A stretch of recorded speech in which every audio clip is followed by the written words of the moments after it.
போற்றி. ஆடக மதுரை அரசே போற்றி. தென்தில்லை மந்திருள் ஆடி போற்றி. அருள் தரும் பொற்கொடி அருள் தரும் திருக்குட சுந்தரியம்மை உடனாய மருள் வேதமீஸ்வர பெருமான் திருவடிகள். அருள் தரும் முப்புரநாயகம்மை உடனாய் அருள்மிகு பொன்னிட்டநாத பெருமான் திருவடிகள். காவாய் கனகத் திரளே போற்றி. பிறந்து கொண்ட பெரியவர்களே, தாய்மார்களே, உங்கள் எல்லோருக்கும் என்னுடைய பணிவார்ந்த வணக்கங்களை அன்பான வரவேற்பையும் தெரிவித்துக் கொள்கிறேன். அருமையான இந்த திருத்தலத்தில் நால்வர் பெருமக்கள் பாடிய இந்த திருத்தலத்தில் திருக்கழுக்குன்றம் என்று போற்றப்படுகின்ற இந்த சிறந்த திருத்தலத்தில் நாம் எல்லோரும் இப்போது அமர்ந்திருக்கிற இடம் திருவடிப்பேட்டை என்று எல்லோராலும் போற்றப்படுகின்ற ஒரு சிறந்த தலம். இந்த இடத்தை தேசிமுகிப்பேட்டை என்று சொல்வது வழக்கம். மிக பழங்காலத்தில் மணிவாசக பெருமான் ஒருவர் தான் இந்த நில உலகத்தில் இறைவனே குருநாதராக வந்து திருப்பெருந்துறையில் குருந்தமர் ஈழரில் தென்னவன் பரவராயனுக்காக காத்திருந்து அவரை வரவேற்று அவருக்கு உபதேசம் செய்து வைத்தார். அதை அப்படியே பதிவு செய்தார். அருவரத்து ஒருவன் அவனியில் வந்து குருவரனாகி அருளிய பெருமை என்று அவரே பாடியிருக்கிறார். அது போன்ற ஒரு வாய்ப்பு வேறு யாருக்கும் வாய்ப்பதில்லை. அப்படிப்பட்ட அந்த பெருமகனார் உபதேசம் பெற்றவுடனே அவருக்கு முன்னாலே அமர்ந்து பாடத் தொடங்கினார். நமச்சிவாய வாழ்க, நாதந்தாள் வாழ்க, இமை பொழுதும் என் நெஞ்சில் நீங்காதான் தாழ் வாழ்க, கோகழியாண்ட குருமனிதன் தாழ் வாழ்க என்று வாழ்க வாழ்க வாழ்க என்று இறைவனை வாழ்த்தி பாடி, இறைவனை நாம் வாழ்த்தலாம், வாழ்த்துவதும் மாணவர்கள் தாம் வாழ்வான் தொழ வேண்டும் என்று நமக்கு உணர்த்திய பெருமகனார் மணிவாசக பெருமான். பின்னால் அவரை விட்டு இறைவன் சென்று விட்டார். அவர் விட்டு சென்ற திருவடியை தன்னுடைய தலைமையில வைத்துக் கொண்டு பல தலங்களுக்கு சென்றார். அதுல உத்தரகோச மங்கைக்கு போனார். விட்டுடுது கண்டாய் என்று விண்ணப்பம் செய்து பாடினார். அப்படியே பல தலங்களுக்கு வந்த போது இந்த தலத்திற்கு வருகிறார். அப்படியே மலையடிவாரத்திலிருந்து இப்படி மலை வளமாக வருகிற போது இறைவன் மீண்டும் ஒரு முறை அவருக்கு தேசிகராக எதிர்முகப்பட்டு எதிர்பக்கமாக வந்து அருள் செய்த இடம் இந்த இடம். அதனால் இதற்கு தேசிமுகிப்பேட்டை,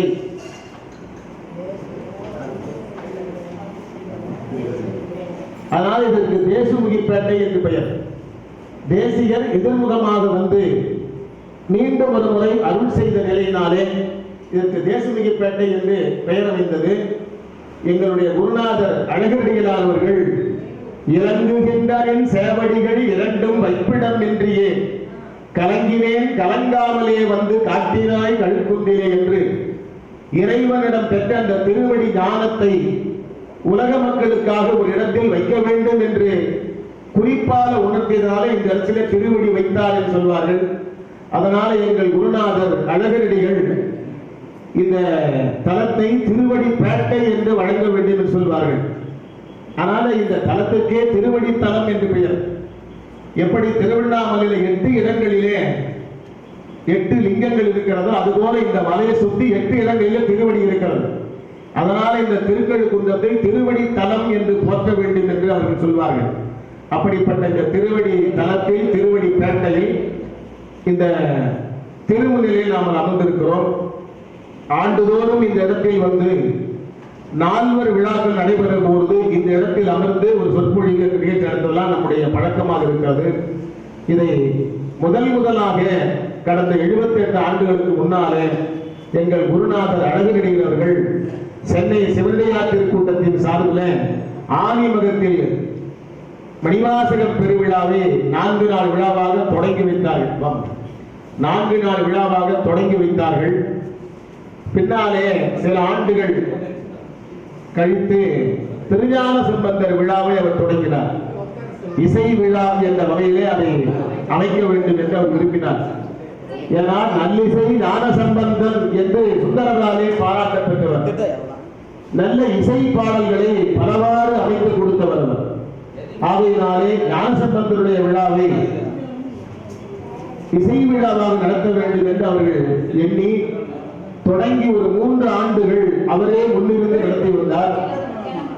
அதுக்கப்புறம் நம்முடைய சேலம் ஜெயலட்சுமியார் நல்ல இசைஞானம் மிக்கவர், கலைமாமணி பட்டம் பெற்றவர், இசைப்பேர் அரசி, அவர்கள் ஒப்படைத்து இந்த விழாவை நீங்கள் தான் நடத்த வேண்டும் என்று அவர் கேட்டுக்கொண்டதற்கு இணங்க ஏறக்குறைய 1/4 நூற்றாண்டு காலம் சேலம் ஜெயலட்சுமியார் அவர்கள் இந்த தளத்தில் இசை விழாவை அழகரடிகள் முன்னிலையில 3 நாள் விழாவாக மிகச்சிறந்த விழாவாக நடத்தினார்கள். பல்வேறு தலங்களில் இருக்கிற ஓதுவா மூர்த்திகளை எல்லாம் அழைத்து வந்து ஏறக்குறைய 3 நாளில் 50 ஓதுவா மூர்த்திகள் இங்கே அவ்வப்போது விண்ணப்பம் செய்வார்கள், மணிக்கு ஒரு முறை என்று. கொஞ்சம் மூத்த சிறந்த ஓதுவார்கள் மாலை நேரத்தில் அந்த திருமுறை இசை நிகழ்த்துவார்கள். அவர்கள் 1/4 நூற்றாண்டு காலம் அதை தொடர்ந்து சிறப்பாக நடத்தியிருந்தார்கள். இடையில் அவர்களுக்கு நோய்வாய்ப்பட்டதினாலே அந்த விழா நடத்த முடியாமல் போன போது குருநாதர் தொடங்கிய விழா இப்படி நின்று போய்விட்டது. என்னுடைய தந்தையார் மிகவும் வருந்தினார். அந்த வருத்தத்தை வாட்டத்தை எப்படியாவது தீர்க்க வேண்டும் என்று கருதி அந்த 2 ஆண்டுகள் நடைபெறாத நிலையிலே சில அன்பர்களை கொண்டு சென்னையிலே புரசை வாழ்ந்திருந்த சுந்தரமூர்த்தி அவருடைய பெருந்துணையினாலே அவருடைய நன்கொடையை வைத்து இந்த விழாவை ஏதோ ஒரு வகையில் நடத்தி கொண்டிருக்கிறோம். அவர்கள் காலத்திற்கு பின்னாலும் அவர்கள் இல்லத்தார் தொடர்ந்து அதை செய்ய முடியாத சூழலிலே எங்களால் செய்ய முடியாது என்று 2-3 ஆண்டுகள் முன்னாலே தெரிவித்தார்கள். அதனை தொடர்ந்து நம்முடைய தொண்டரகம் நெற்குன்றத்திலே வாழ்கின்ற நம்முடைய சங்கரலிங்கம் அவர்கள் பவானி தியாகராஜனுடைய திருமகனுக்கு அவருடைய மகளைத்தான் திருமணம் செய்து வைத்தார்கள். அண்மையில் கூட குழந்தை பிறந்திருக்கிறது, ஒரு ஆண் குழந்தை. அவர்கள் நான் கேட்டுக்கொண்டதற்கிணங்க இந்த விழாவுக்கு என்னால் இயன்ற நன்கொடையை வழங்குகிறேன் என்று சொல்லி அவர்கள் நன்கொடை வழங்கியிருக்கிறார்கள். மேலும் சில நண்பர்களும் வழங்கியிருக்கிறார்கள். இதையெல்லாம் கொண்டு இந்த விழாவை தொடர்ந்து நடத்தி கொண்டிருக்கிறோம். இது எங்களுடைய குருநாதர் நடத்தியது போல மிகப்பெரிய விழாவாக பல்வேறு பகுதியில் இருக்கிற ஓதுவா முகம் அழைத்து வந்து இந்த இடத்தில் நடத்த வேண்டும் என்று நான் ஒரு பெரிய அமைப்புக்கு விண்ணப்பம் வைத்தேன். ஆனாலும் அந்த விண்ணப்பம் நிறைவேறாமல் இருக்கிறது. இந்த நேரத்தில் மீண்டும் ஒரு முறை எல்லாம் வல்ல திருக்கழுக்குன்றத்து பெருமானுடைய திருவருடையும் திருஞான சம்பந்த மூர்த்தியுடைய குருவருடையும் வேண்டி அந்த அமைப்பினர் இந்த விழாவை மிகச்சிறப்பாக அடிகள் விரும்பிய நிலையிலே நிறைய ஓதுவா மூர்த்திகளை அழைத்து வந்து அந்த விழாவை குருநாதர் கண்டதை போல காண வேண்டும், நடத்த வேண்டும் என்ற நேரத்தில் மீண்டும் ஒரு முறை அந்த அமைப்பில் இருக்கிற அன்பர்களுக்கு விண்ணப்பத்தை வைத்து அருமையான இந்த விழாவில் ஒவ்வொரு ஆண்டும் நாம் 3 இசை நிகழ்ச்சி நடத்தி கொண்டிருக்கிறோம். அவர்கள் ஒரு நாளைக்கு 10 நிகழ்ச்சி நடத்தினார்கள், 10-12 நிகழ்ச்சி நடத்துவார்கள். ஒவ்வொரு ஓதுவா மூர்த்திகளும் தொடர்ந்து பாடிக்கொண்டே இருப்பார்கள். 4 கோயிலில் நடக்கும். இந்த வளமாக வந்து மலை வளம் நடத்துவார்கள். ஆனால் நமக்கு அந்த அளவுக்கு சிறப்பாக நடத்துவதற்காக திருவருள் கூட்டி வைக்காத காரணத்தால் இதை மீளப்படுத்தி சேலம் ஜெயலட்சுமி நிறுத்தி தொடங்கிய போதே கூட 3 இசை நிகழ்ச்சியாக கட்டாயம் நடத்த வேண்டும் என்று கருதி முதல் நாள் காலையிலே திருமுறை முற்றோர்களோடு தொடங்கி மாலையில் ஒரு இசை நிகழ்ச்சி நேற்று நடந்தது போல, அடுத்து காலையில இங்க ஒரு இசை நிகழ்ச்சியும் ஒரு சொற்பொழிவும், மாலையில 4 கோயிலில் ஒரு இசை நிகழ்ச்சி என்று 3 இசை நிகழ்ச்சிகளாக அவர்கள் 30க்கும் மேல நடத்துகிறார்கள். நாம் 3வது நடத்துவோம் என்று 3 இசை நடத்தி கொண்டிருக்கிறோம். அந்த வகையில் இந்த இடத்தில் அருமையான இந்த திருவடிக்கு முன்னாலே இந்த நிகழ்ச்சியை நடத்திருக்கிறோம். இதுல நம்முடைய குருநாதருடைய அடுத்த அந்த பீடத்தை இப்பொழுது அருட்காட்சி செலுத்தி கொண்டிருக்கிற குருபரணி அடிகளார் அவர்கள் வாழ்த்துறை வழங்குவார்கள். அதனை தொடர்ந்து இசையுரை அரசி லித்தியா அருணாசலம் அவர்கள் இங்கே வருகை தந்திருக்கிறார்கள். அவர்கள் புகழியர்கோன் கடல் போர் என்ற தலைப்பில் ஒரு இசை நிகழ்ச்சியாக நடத்திருக்கிறார்கள். அந்த இசை நிகழ்ச்சி சார்பில் அவர்கள் நடத்துவதற்கான வாய்ப்பை அவர்களுக்கு வழங்க வேண்டும் என்று நம்முடைய சங்கரலிங்கம் அவர்கள் அன்போடு கேட்டுக்கொண்டார். அவரை எனக்கு அறிமுகம் இல்லை, ஆனாலும் அவர் ஒருங்கிணைப்பாளர் நடத்தி கொண்டிருக்கிற மணிவாச அருள்பணி மன்றத்தார் சார்பில் நடைபெற்றுக் கொண்டிருக்கிற சைவ சித்தாந்த வகுப்பிலே கலந்து கொள்கிற நிலையிலே அவர்கள் எனக்கு அறிமுகப்படுத்தி அவரை அழைக்கலாம் என்று சொன்னார்கள். பெரும்பாலும் நல்ல பேச்சாளர்கள், வழக்கமாக பேசிக் கொண்டிருப்பவர்கள், பல ஆண்டுகளாக பேசிக் கொண்டிருப்பவர்கள் என்று அவர்களையே கொண்டு வந்து வைத்து பேச வைப்பது என்பது ஒரு சிறப்பு. ஆனாலும் புதிதாக அந்த துறையிலே வருகிற சிறப்பு அன்பர்களையும் நாம் சிறப்பு செய்ய வேண்டும், அவர்களுக்கு ஊக்கமளிக்க வேண்டும் என்ற வகையில இப்பொழுது சில ஆண்டுகளாக புதிய பேச்சாளர்கள் எல்லாம் அழைத்து நான் பேச வைத்துக் கொண்டிருக்கிறேன். அந்த வகையில் நித்திய அருணாசலம் அவர்களை இங்கே பேசுமாறு நாம் அழைத்திருக்கிறோம். அவர்கள் அன்போடு வருகை தந்திருக்கிறார்கள். அவர்கள் நல்ல இசை சொற்பொழிவு ஆற்றக்கூடிய வல்லமை பெற்றவர்கள். அவர்கள் நித்திய இசை விசை என்ற பெயரிலே ஒரு குழல் சேனல் என்கிற வகையில் யூடியூப் சேனல் ஒன்றை அமைத்து அதன் மூலமாக பல இசை சொற்பொழிவுகள், தமிழிசை மற்றும் ஆன்மீகம் சார்ந்த சொற்பொழிவுகளை எல்லாம் அந்த சேனல் மூலமாக பரப்புரை செய்து வருகிறார்கள். கந்த சஷ்டி கவசத்திற்கு வரிக்கு வரி விளக்க உரை சொல்லக்கூடிய ஒரு ஆற்றல் பெற்றவர்.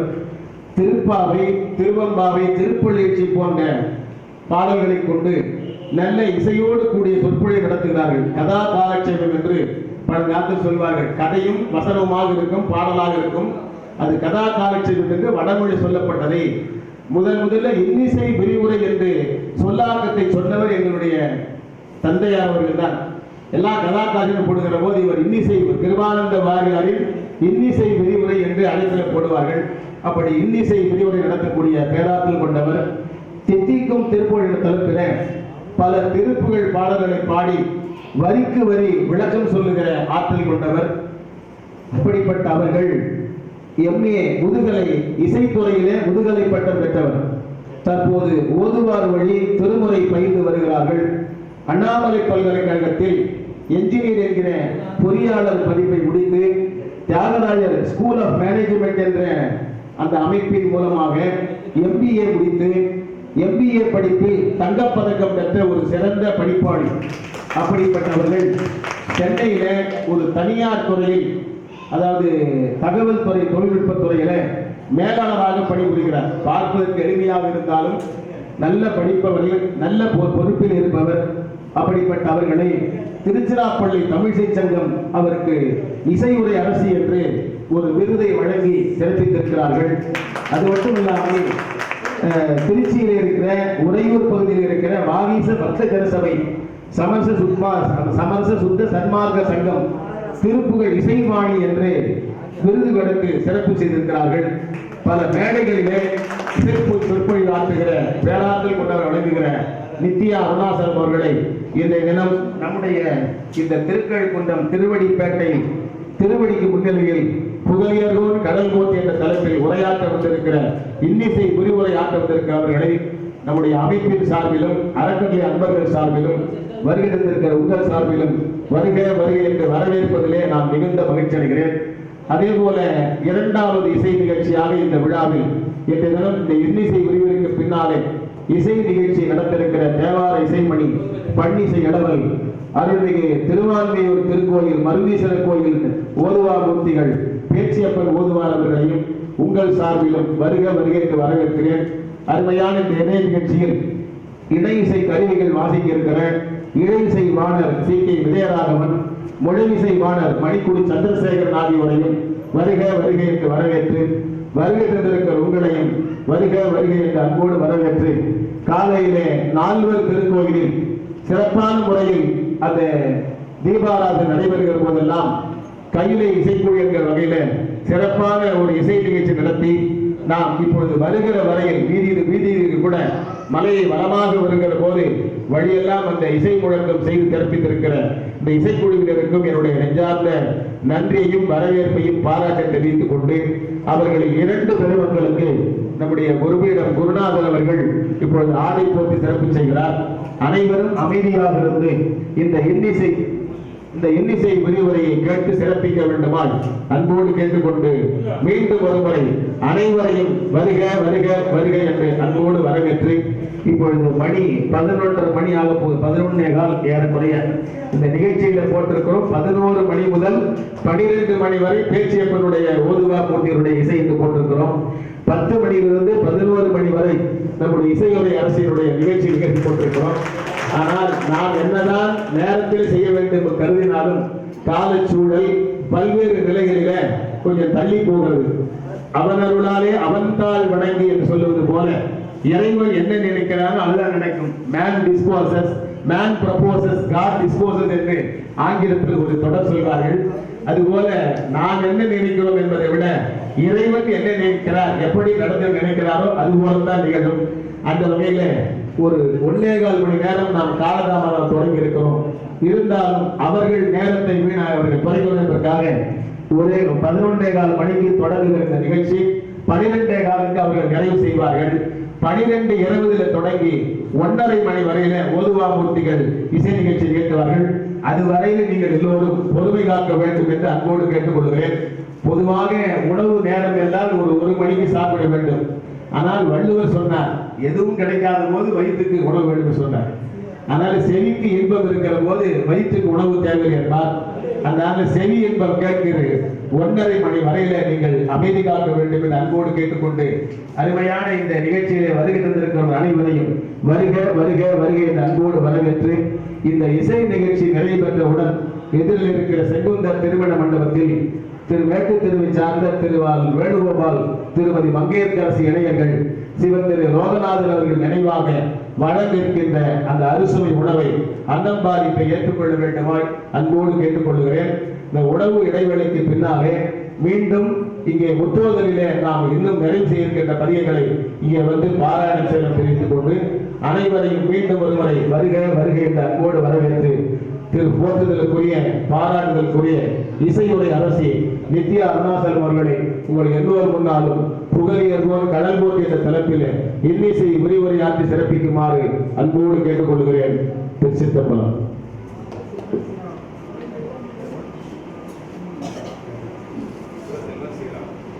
சிவசெல்வன் சீராளன் கைலை குழுவினர் நால்வர் கோயிலை தொடங்கி திருவடி பூங்கா வரையில, திருவடிப்பேட்டை வரையில் சிறப்பாக இசை கேட்டிருக்கிறார்கள். அவர்களுக்கு நம்முடைய அமைப்பின் சார்பிலும் வருகை சார்பிலும் நெஞ்சார்ந்த நன்றியையும் பாராட்டையும் வாழ்த்தையும் சொல்லி பண்ணின் இசையாக நின்ற உங்களை எல்லாம் பாராட்டுவதில் மிகுந்த மகிழ்ச்சி அடைகிறேன். வாழ்க வாழ்க என்று வாழ்த்துகிறேன். இப்பொழுது நித்யா அருணாசலம் அவருடைய இசையுடைய அரசினுடைய இன்னிசை விரிவுரை தொடங்குகிறது. திருச்சிற்றம்பலம்.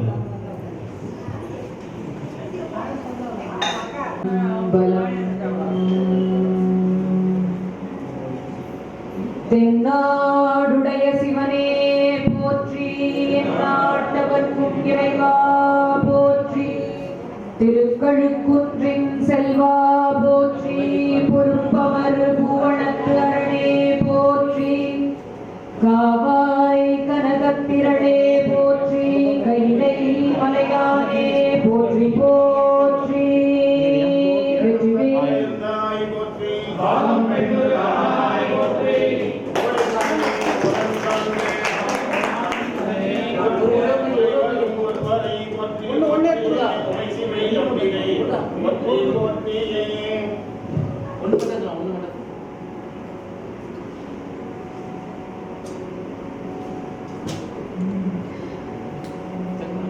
வெற்றிவேல் முருகனுக்கு அரோகரா.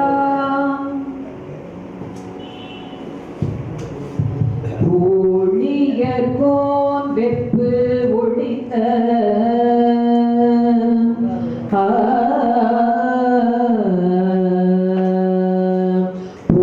ஊழியர்கோன் வெப்பு ஒழித்த புகழியர்கோன் கழல் போற்றி, ஊழியர்கோன் வெப்பு ஒழித்த புகழியர்கோன் கழல் போற்றி, ஆழிமிசை கல்மிதப்பில் அணைந்த பிரான் அடி போற்றி, வாழி திருநாவலூர் வண்தொண்ட பதம் போற்றி, ஊழிமலி திருவாத ஊர திரு தாழ் போற்றி.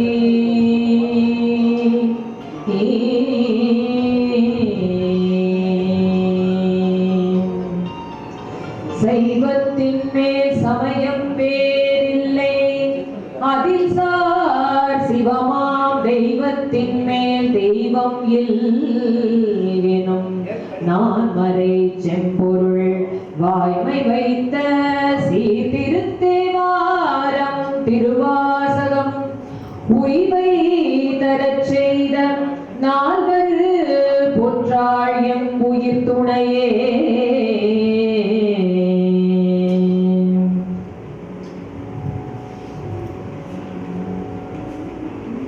தோடுடையான் ஒரு காதில் தூய குழைத்தாழ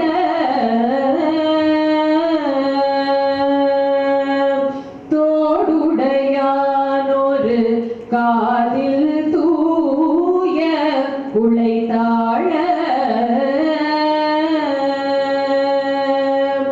ஏடுடையான் தலைகலனாக இறந்துண்ணும்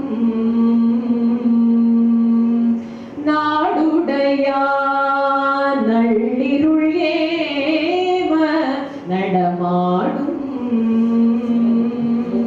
காடுடையான் காதல் செய்கோயில் கழுக்குன்றே.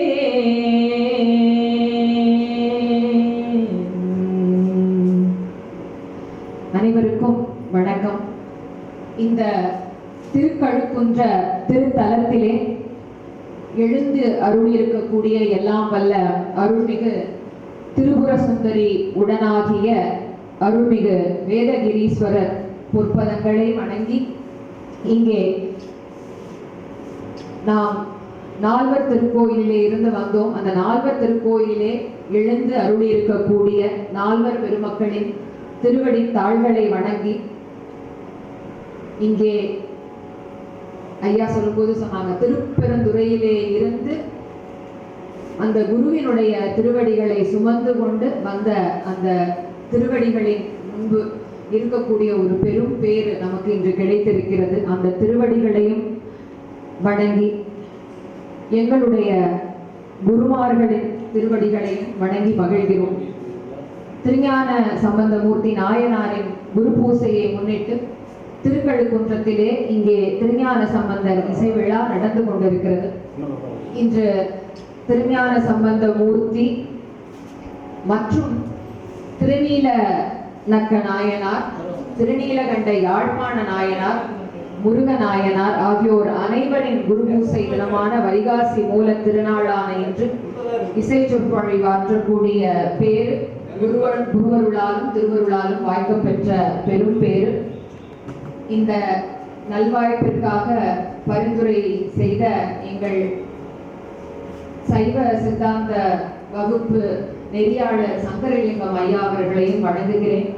இந்த நல்வாய்ப்பினை நல்கிய எங்கள் சைவ சித்தாந்த வகுப்பு ஞானாசிரியர் மதிப்பிற்குரிய பவானி தியாகராசன் ஐயா அவர்களுடைய குருநாதராகிய மதிப்பிற்குரிய ஒளியரசு ஐயா அவர்களின் சேவடிகளையும் வணங்குகிறோம்.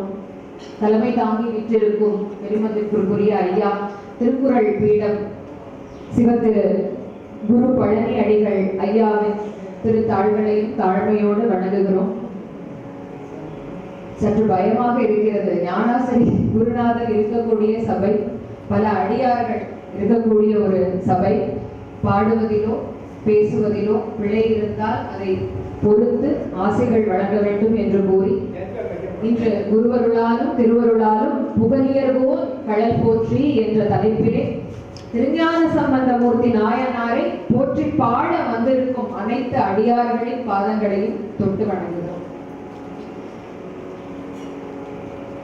சுந்தரமூர்த்தி நாயனார் திருத்தொண்டர் தொகையிலே திருஞான சம்பந்தமூர்த்தியை பற்றி பாடும்போது, வம்பராவரி வண்டு மணநார மலரும் மதுமலர் ஒன்றையான் அடிகளால் பேணா எம்பிரான் சம்பந்த நடியார் குமடியே எம்பிரான் சம்பந்த நடியார் குமடியே என்று திருத்தொண்டர் தொகையிலே சுந்தரர் உலகத்துக்கு திருஞான சம்பந்தமூர்த்தியை காண்பிக்கிறார்.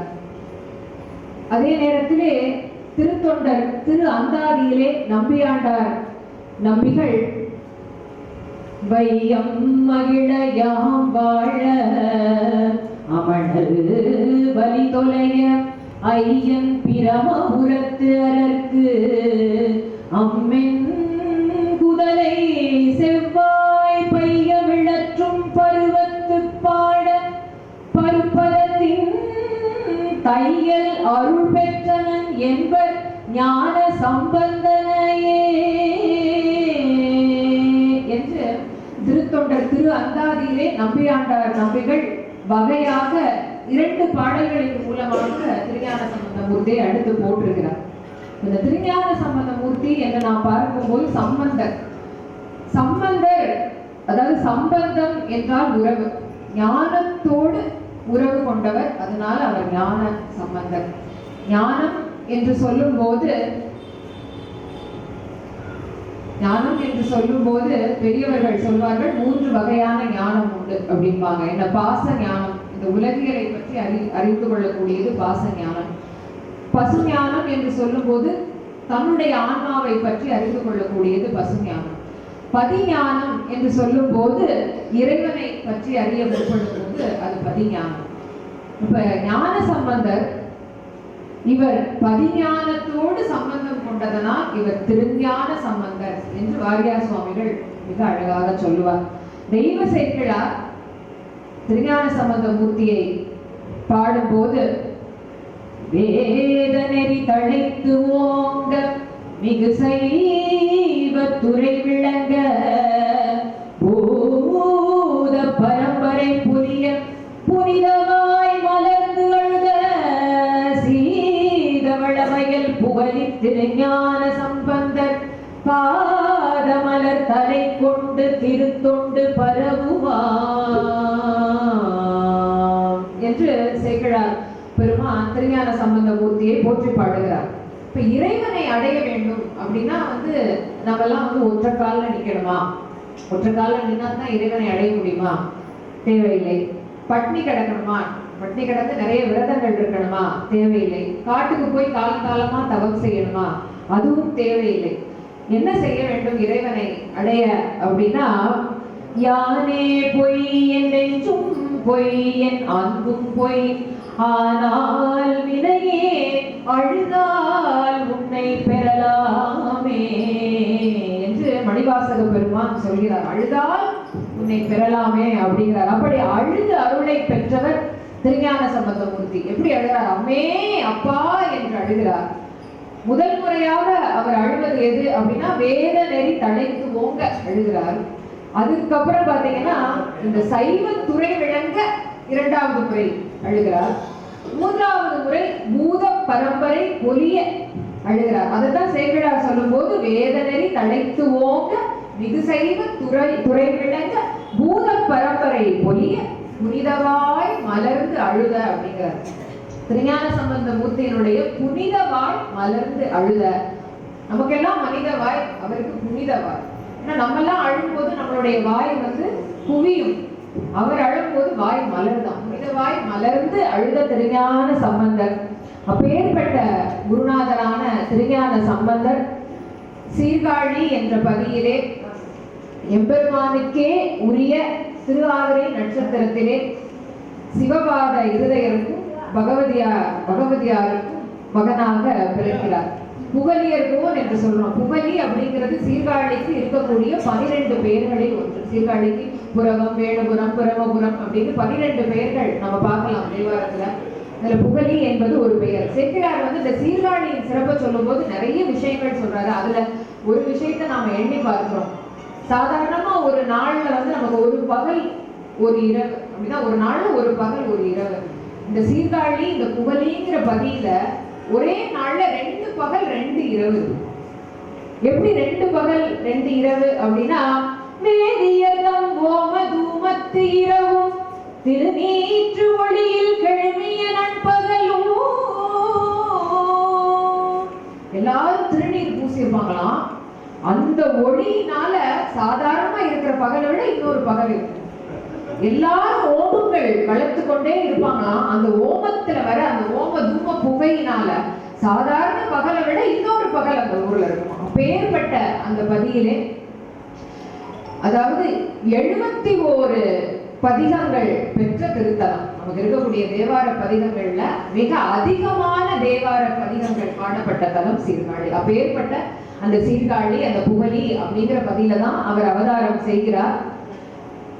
சிவபாத இருதயரும் பகவதியாரும் எப்படி ஒரு தவத்தை செய்கிறார்கள் அப்படின்னா, அந்த காலம், அவர் பிறந்த அந்த காலம், அந்த 7ஆம் நூற்றாண்டு வந்து பிற சமயங்கள் சூழ்ந்திருந்த ஒரு காலம். சைவம் அப்ப வந்து ஓங்கி நிற்காத ஒரு காலத்துல இருந்ததுனால அவங்களுடைய தவம் என்னவா இருக்கு அப்படின்னா, திருநீற்று ஒளியை பரப்ப ஒரு புதல்வன் வேண்டும் அப்படிங்கிற அந்த தவத்தை செய்யும் போதுதான் திருஞான சம்பந்தமூர்த்தி பிறக்கிறார். இப்ப தவம் பாருங்க, ஒரு குழந்தை வேணும்னா திருநீற்று ஒளியை பரப்ப ஒரு குழந்தை வேணும் அப்படின்னு தவம் செய்யறாங்க. இன்னைக்கு நம்ம ஆஸ்திக்கு ஒரு புள்ள வேணும்னு நினைக்கிறோம், அதனால அந்த புள்ள ஆஸ்தியை சுத்தி சுத்தி வரும். இப்ப பெற்றவர்களுடைய தவம் என்னவோ அப்படித்தான் அந்த பிள்ளை. அப்ப சுந்தர திருத்தொண்டர் தொகையிலே வம்பரா வரிவண்டு மணநார மலரும் மதுமலர் நற்கொன்றையான் அடியலால் பேணா எம்பிரான் சம்பந்தன் அடியார்க்கும் அடியேன் என்று 1.5 வரியிலே திருஞான சம்பந்தரை அங்கே அறிமுகப்படுத்துகிறார். அதுக்கப்புறம் பாத்தீங்கன்னா, நம்ம பார்த்த மாதிரி திருத்தொண்டர் திருஅந்தாதியிலே நம்பியாண்டார் நம்பிகள் 2 பாடலிலே திருஞான சம்பந்தரை போற்றுகிறார். அதற்கப்புறம் அந்த நம்மளுடைய தெய்வ சேக்கிழார் பெருமான் 63 நாயன்மார்களையும் 9 தொகையடியார்களையும் 4286 பாடல்களிலே புராணமாக சொல்கிறார் திருத்தொண்டர் புராணத்துல. அப்ப இந்த 4286 பாடல்கள்ல திருஞான சம்பந்த மூர்த்தியினுடைய புராணத்தை மட்டும் 1256 பாடல்கள்ல விரித்து உரைக்கிறார். அதனாலதான் பெரியவர்கள் வந்து பிள்ளை பாதி புராணம் பாதி அப்படின்னு சொல்றாங்க. அவ்வளவு பெருசா அவர் விரித்து உரைக்கிறார். அதற்கப்புறம் நம்முடைய சந்தான குரவர்களிலே ஒருவராக நாம் போற்றக்கூடிய உமாபதி சிவம் ஐயா அவர்கள் திருத்தொண்டர் புராண சாரம் அப்படின்னு ஒண்ணு எழுதுறார். அந்த சாரம் அப்படின்னா அந்த சாறு பிழிஞ்ச மாதிரி. அவர் 1256 பாடல்ல சொல்லப்படுற புராணத்தை சாறு பிழிஞ்ச மாதிரி 2 பாடல்கள்ல அவர் சொல்றார். அதுக்கப்புறம் ஆறுமுக நாவலர் வந்தாரு, அவர் சூசனம் அப்படின்னு ஒண்ணு எழுதுறாரு. இப்ப நம்ம வந்து இப்போ உமாபதி சிவமையா எழுதக்கூடிய அந்த சாரத்தை நாம் பார்க்கும்போது 2 பாடல்ல சொல்றாரு. அப்ப சாறு அப்படிங்கும் போது அது ஒரு குறிப்பா சில அற்புதங்களை அவர் அந்த பாடல்களிலே சொல்கிறார். 2 பாடல். அதுல முதல் பாடல் என்ன அப்படின்னா, காளிநகர் சிவபாத இருதயர் தந்த கவுனியர் போல் அழுது உமையாள் கருதி ஊட்டும் ஏழிசையின் அமுதுண்டு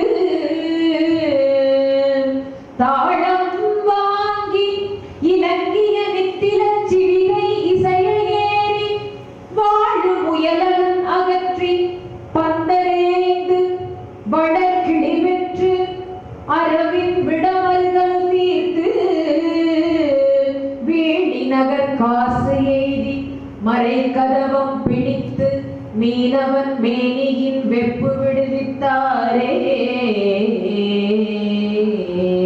அவர் பாடின 2 பாடல்களும் முதல் பாடல். இதுல அவர் திருஞான சம்பந்தருடைய முக்கியமான அந்த நிகழ்வுகளை நமக்கு சொல்றாரு. இன்னைக்கு இருக்கக்கூடிய இந்த நேரத்திலே அந்த 1256 பாடல்கள்லாம் பார்த்துக்கங்க. நமக்கு வந்து இந்த ஒரு ஜென்மம் நமக்கு போதாது, அதையெல்லாம் நம்ம நினைத்து பாருங்க. இன்னைக்கு இருக்கக்கூடிய மணித்துளைகளிலே இறைவனுடைய அருளாலும் குருவருளாலும் திருவருளாலும் நாம சில அற்புதங்களை இன்னைக்கு நாம எல்லாரும் சேர்ந்து நினைத்து பார்க்கலாம். 3 வயது குழந்தை அம்மா அப்பா அப்படின்னு தோணிப்புற சிகரத்தை பார்த்து அங்கே அழுகுது. அந்த குழந்தை அழுகுது. பொற்கிண்ணத்திலே அங்கே இருக்கக்கூடிய உமையவள் அவளுடைய பாலை வந்து ஊட்டுகிறாள். இது வந்து எல்லாருக்கும் தெரிந்த ஒரு புராணம் தான். இப்ப நம்மளும் நினைப்பதுண்டு, நம்ம வீட்டுக்குள்ள அழுதா ஏன் உமையவளும் சிவபெருமானும் வந்து பால் கொடுக்க மாட்டாங்களா? திருஞான சம்பந்தருக்கு மட்டும்தான் கொடுப்பாங்களா? நம்ம வீட்டுக்குள்ள அழுதா கொடுக்க கூடாதா அப்படின்னு நாம நினைக்கிறோம். எப்படின்னா, வங்கியிலே ஒருத்தர் உட்கார்ந்து இருக்கிறார். உட்கார்ந்து இருக்கும் போது இன்னொருத்தர் இங்க வர்றாரு. கையில ஒரு தாள் வச்சிருக்காரு, ஒரு சிட்டை மாதிரி வச்சிருக்காரு. அது அந்த கவுண்டர்ல கொடுக்குறாரு. கொடுத்தோம்னா அவங்க வந்து பணம் எடுத்து கொடுக்குறாங்க. அடுத்து ஒருத்தர் வர்றாரு. அவரும் இதே மாதிரி அதே கவுண்டர்ல வந்து ஒரு ஸ்லிப் மாதிரி ஒரு சிட்டையை நீட்டுறாரு. அவருக்கும் பணம் எடுத்து கொடுக்குறாங்க. அடுத்து ஒரு அம்மா வராங்க. அவங்களும் இப்படி ஒரு ஸ்லிப்பை நீட்டினோன்னா இந்த கவுண்டர்ல கொடுத்தோம்னா பணம் கொடுக்குறாங்க. இதை ஒருத்தர் பார்த்துட்டே இருக்காரு. இப்ப இவர் என்ன நினைச்சுக்கிறாரு, இப்ப நம்மளும் ஒரு சிட்டையை நீட்டினா நமக்கு பணம் கொடுத்துருவாங்க அப்படின்னு சொல்லிட்டு இவரும் எடுத்துட்டு போய் ஒரு சிட்டையை நீட்டுறாரு. கவுண்டர்ல இருக்கவர் என்ன பண்ணிருப்பாருன்னு நினைக்கிறீங்க? மேலேயும் கீழே பார்த்தாரு. இப்ப உனக்கு இங்க அக்கௌண்டே இல்ல, எப்படி பணம் கொடுக்க முடியும்? அவங்களுக்கு எல்லாம் அக்கௌண்ட் இருந்தது. அவங்க வித்ட்ராவல் ஸ்லிப்பை வந்து இவ்வளவு பணம் வேணும் அப்படின்னு கேட்டு கொடுத்தாங்க. உங்களுக்கு உனக்கு அக்கௌண்டே இல்ல. அந்த மாதிரி அந்த செய்த புண்ணியம், அந்த அக்கௌண்ட் இருக்கணும். சிவபாத இருதயரும் பகவதியாரும் எப்படி தவம் செய்து பெற்றார்கள்? திருநீற்று ஒளியை பரப்ப ஒரு புதல்வன் வேண்டும் என்று தவம் செய்து பெற்றெடுத்த குழந்தை. அப்ப அந்த புண்ணியம், அந்த அக்கௌண்ட் நமக்கு இருக்கணும். அப்படின்னாதான் நம்ம பிள்ளை அழுதா எம்பெருமானும் எம்பெருமாட்டியும் பால் கொடுக்க வருவார்களா அப்படின்னா நம்ம முதல்ல எங்க அக்கௌண்ட்டை ஓபன் பண்ணி அந்த அக்கௌண்ட்ல நம்ம புண்ணியம்ங்கிற அக்கௌண்ட்டை ஓபன் பண்ணி அதுல நம்ம சேர்க்கணும், அந்த புண்ணியத்தை சேர்க்கணும். அப்ப அந்த மாதிரி அப்ப அந்த குழந்தைக்கு பால் கொடுத்தோம்னா அந்த பால் இப்படி வடியுது, அந்த குழந்தை வாயில இருந்து வடியுது. சாதாரணமா இருக்கக்கூடிய பூலோகத்துல இருக்கக்கூடிய எல்லா தாய்மார்களும் குழந்தைக்கு பால் கொடுத்தோம்னா என்ன பண்ணுவாங்க? இப்படி வடிஞ்சிச்சுன்னா முந்தானையை எடுத்து இப்படி தொடச்சு விடுவாங்க. நமக்கு இங்க இருக்கக்கூடிய தாய்மார்களுக்கு அது தெரியும் என்றால், உலகத்தையே காக்கக்கூடிய தாயான உமையவளுக்கு அந்த பாலை தொடச்சு விடணும் தெரியாதா என்ன? தொடச்சு விடாம தொடச்சுட்டு போயிருந்தான்னா திருமுறையே துடைத்த மாதிரி ஆயிடும் இல்லையா? அவ துடைக்காம போனதுனாலதான் எம்பெருமாட்டி உமையவள் துடைக்காம போனதுனால சிவபாத இருதயர் வந்தோட என்ன இப்படி யாரு கொடுத்த பாலை குடிச்ச அப்படின்னு அந்த பால் இப்படி இருக்கிறத பார்த்து கேட்கிறாரு. ஒரு போல ஓங்கி கேட்கிறாரு. உடனே அந்த குழந்தை பாடுது. தோடுடைய செவியன் விடை ஏறி தூவெண் மதிசூடி, தோடுடைய செவியன் விடை ஏறி தூவெண் மதிசூடி, காடுடைய சுடலை பொடி பூசிய உள்ளம் கவர் கள்வன், ஏடுடைய மலரான் முனை நாள் பணிந்தேத்த அருள் செய்த, பீடுடைய பிரமாபுரம் மேவிய பெம்மான், பீடுடைய பிரமாபுரம் மேவிய பெம்மான் இவனன்றே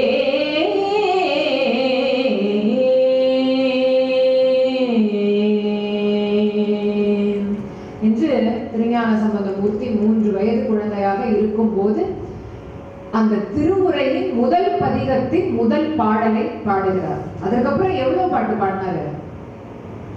எவ்வளவு பாட்டு பாடியிருப்பாருன்னு நினைக்கிறீங்க? 16,000 பாடல்கள் பாடினார். நாம செய்த புண்ணியம் நமக்கு கிடைத்தது 4,196 பாடல்கள் மட்டும்தான். அது 385 பதிகங்களாக இருக்கிறது. முதல்ல 383 பதிகம் இருந்துச்சு.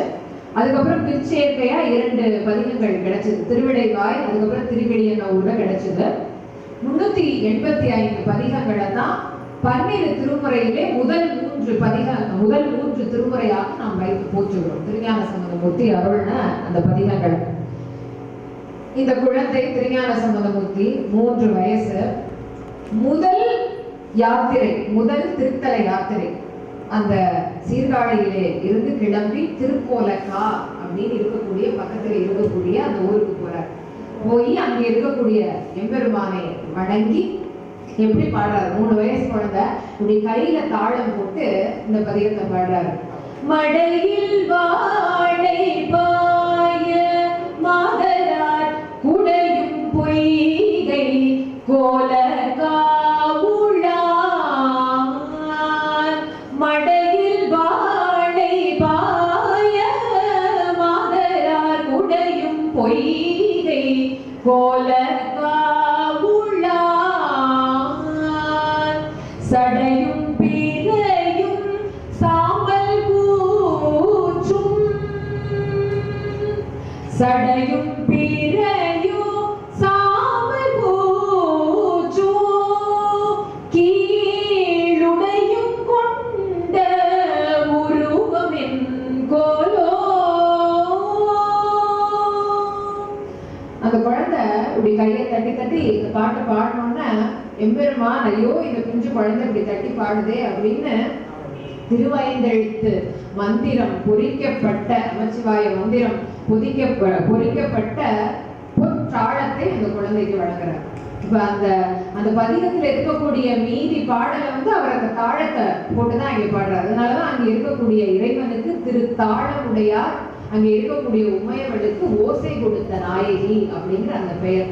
இப்படி இந்த பதிகத்தை பாடிட்டு அப்படியே என்னன்னா திருஞான சம்பந்தர் பாத்தீங்கன்னா அவருடைய அப்பா சிவபாத இருந்தே இப்படி தோள் மேல தூக்கி வச்சுட்டே போவாராம்.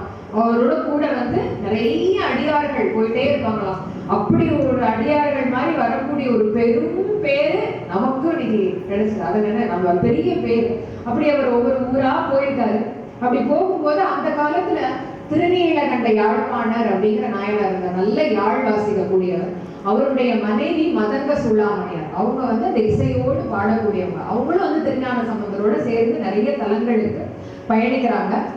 அப்படி பயணிக்கும் போதுதான் திருநெல்வாயில் அறத்துறை அப்படிங்கிற அந்த ஒரு இடம்.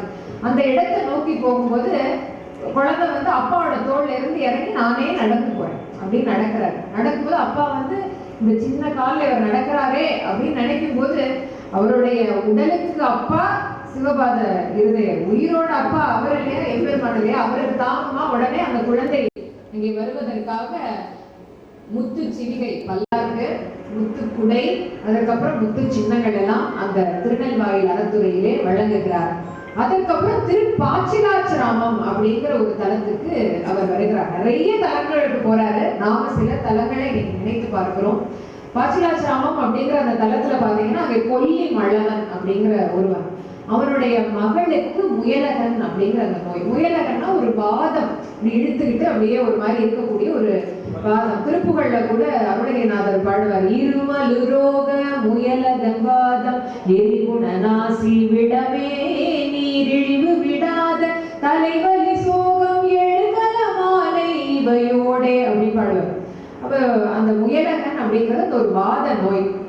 அப்ப அந்த பெண்ணுக்கு என்ன ஒரு வைத்தியம் பார்த்தாலும் சரியாகல.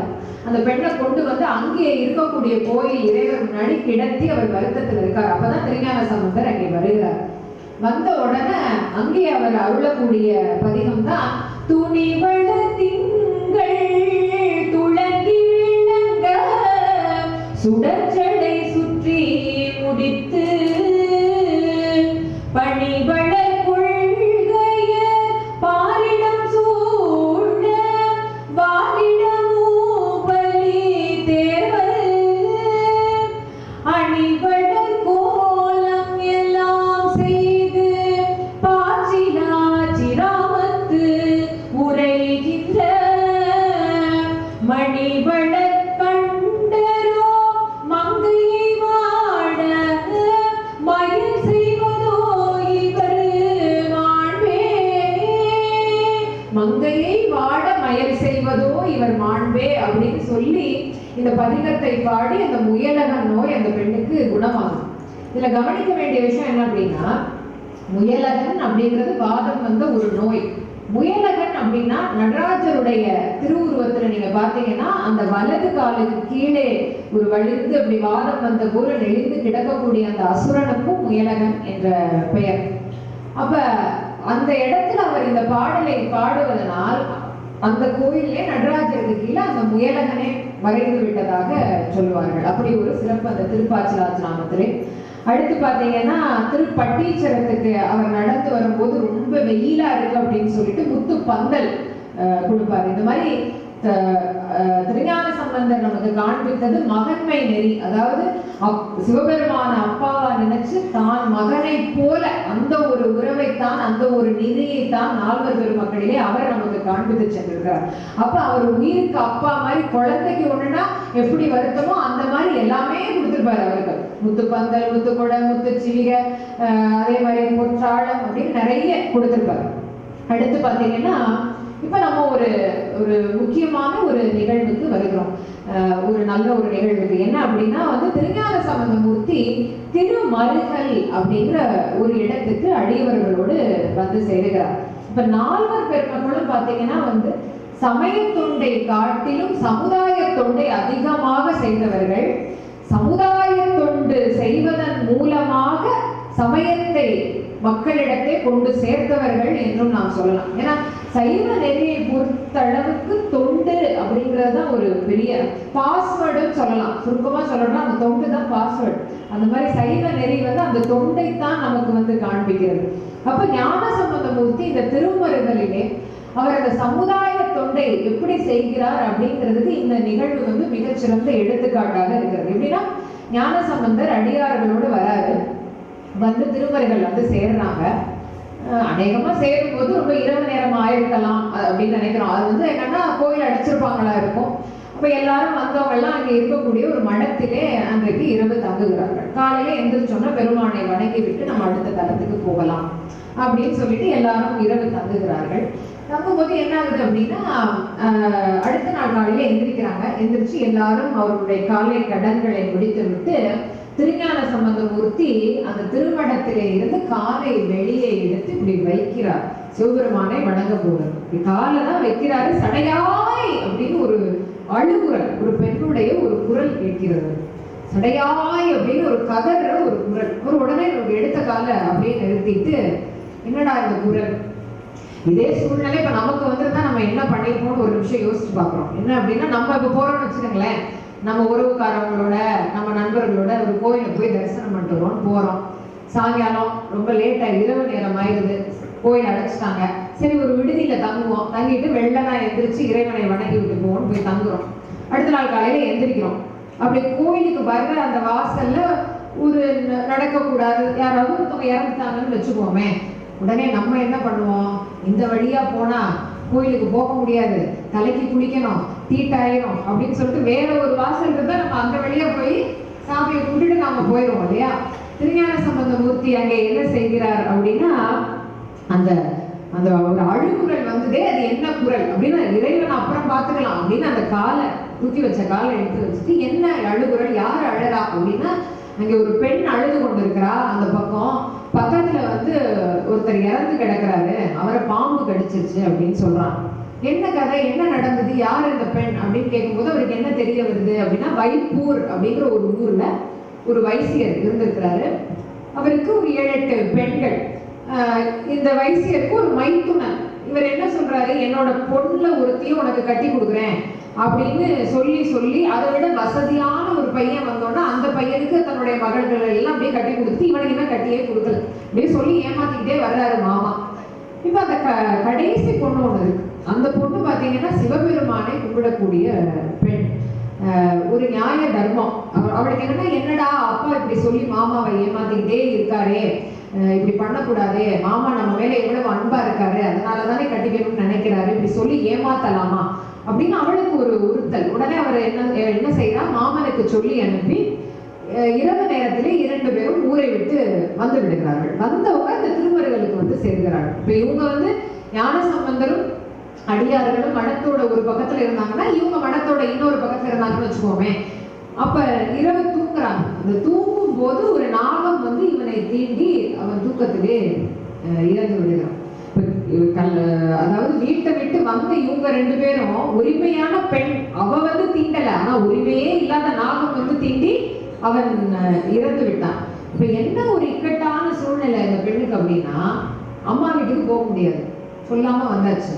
மாமா வீட்டுக்கு போக முடியாது, கழுத்துல தாலி இல்லை.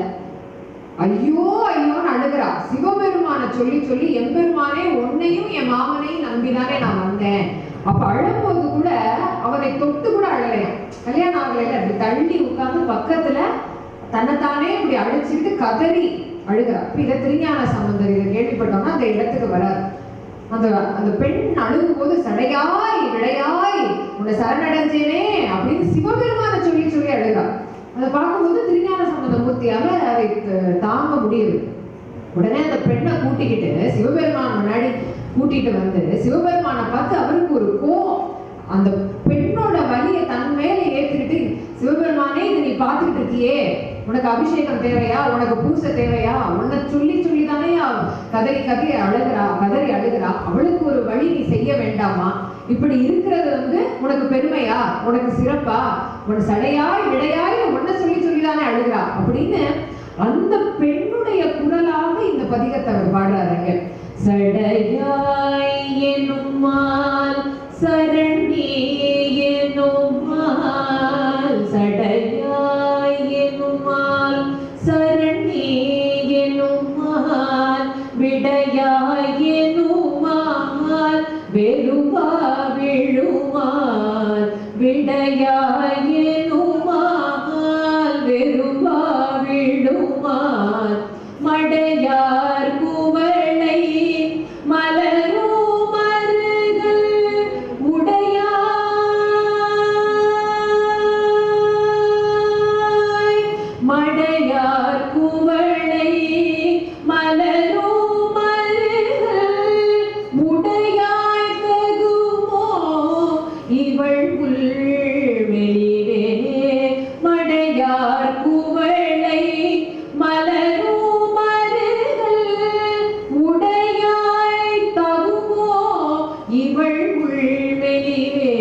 அவளை காப்பாற்றுறதை விட உனக்கு என்னையா பெரிய வேலை அப்படின்னு அந்த பெண்ணுடைய ஒரு குரலாக இந்த திருப்பதிகத்தை அவர் பாடுகிறார். இந்த திருப்பதிகத்துடைய பொருளை நாம நினைச்சு பார்த்துக்கிட்டே வரும்போது ஒரு இடத்துல மட்டும் ஒரு சிறிய வித்தியாசம் தோன்றுகிறது. என்ன அப்படின்னா, சடையாய் எனுமால் சரணி எனுமால், அப்பா சடையாய் இதான் சரணி எனுமால், முதல் வரி சரி. விடையாய் எனுமால் வெறுவா விழுமால், அப்பா விடையாய் விடை மீது இருக்கவனே அப்படிங்கிறார். இது ரெண்டாவது வரி வரும். நாலாவது வரி பாத்தீங்கன்னா, உடையாய் தகுமோ இவளுள் வெளிவே, அதாவது மருகல்ல இருக்கவனே இங்க வந்து இவள் வெளிவே தகுமோ. மூணாவது வரையில என்ன சொல்றாரு, மடையார் குவளை மலரும் மருகல் உடையாய் அப்படிங்கிறார். இப்ப ஒருத்தட்ட போய் சிவபெருமான்கிட்ட போய் இவர் கோபமா என்ன பண்றாரு, நியாயம் கேட்கிறாரு அந்த பொண்ணுக்கு இல்லையா, இப்படி நீ பண்ணலாமா, இது நியாயமா உனக்கு, அந்த பொண்ணை நீ இப்படி அளவிடலாமா, உன்னை நம்பி வந்தவன். இப்ப நியாயம் கேட்கும் போது மூன்றாவது வரியிலே அவர் என்ன சொல்றார், மடையார் குவளை மலரும் மருகல் உடையாய்ங்கிறார். அதாவது மருகல் அப்படிங்கிற அந்த ஊர்ல வந்து மடைகள் இருக்கு, நீர் ஓடைகள் மாதிரி மடைகள் இருக்கு, அதுல குவளை பூக்கள் மலருது, அந்த மருகல்ல இருக்கக்கூடிய பெருமானைங்கிறார். இது எப்படின்னா அவருடைய ஊர் பெருமையே இங்க சொல்றாரு.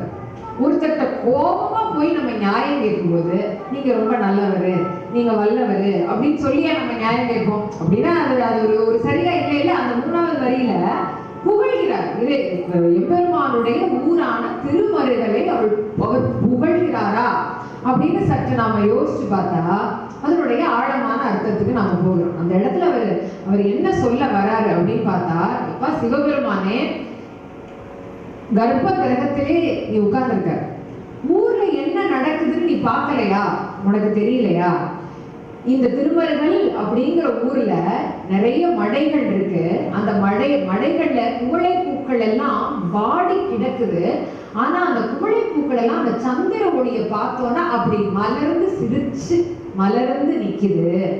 ஆனா நீ இத ஊர்ல இப்படி நடக்குது உனக்கு தெரியும். ஆனா அந்த மடையில இருக்கக்கூடிய அந்த குவளை பூக்கள் எல்லாம் சந்திரனை பார்த்து மலர்ந்து நிற்கும் போது, எம்பெருமானே உன் தலைமையில நீ அந்த சந்திரனை வச்சிருக்கியே, அதை பார்க்கிற இந்த பெண் இவள் வாழலாமா அப்படிங்கிற அந்த கேள்வியை அவர் கேட்கிறாரு. இன்னும் கொஞ்சம் நம்ம உள்ள போனோம்னா, மடை அப்படிங்கிறது வந்து அந்த பெண்ணுடைய கண்ணீராக திருஞான சம்பந்தருக்கு தெரிகிறது.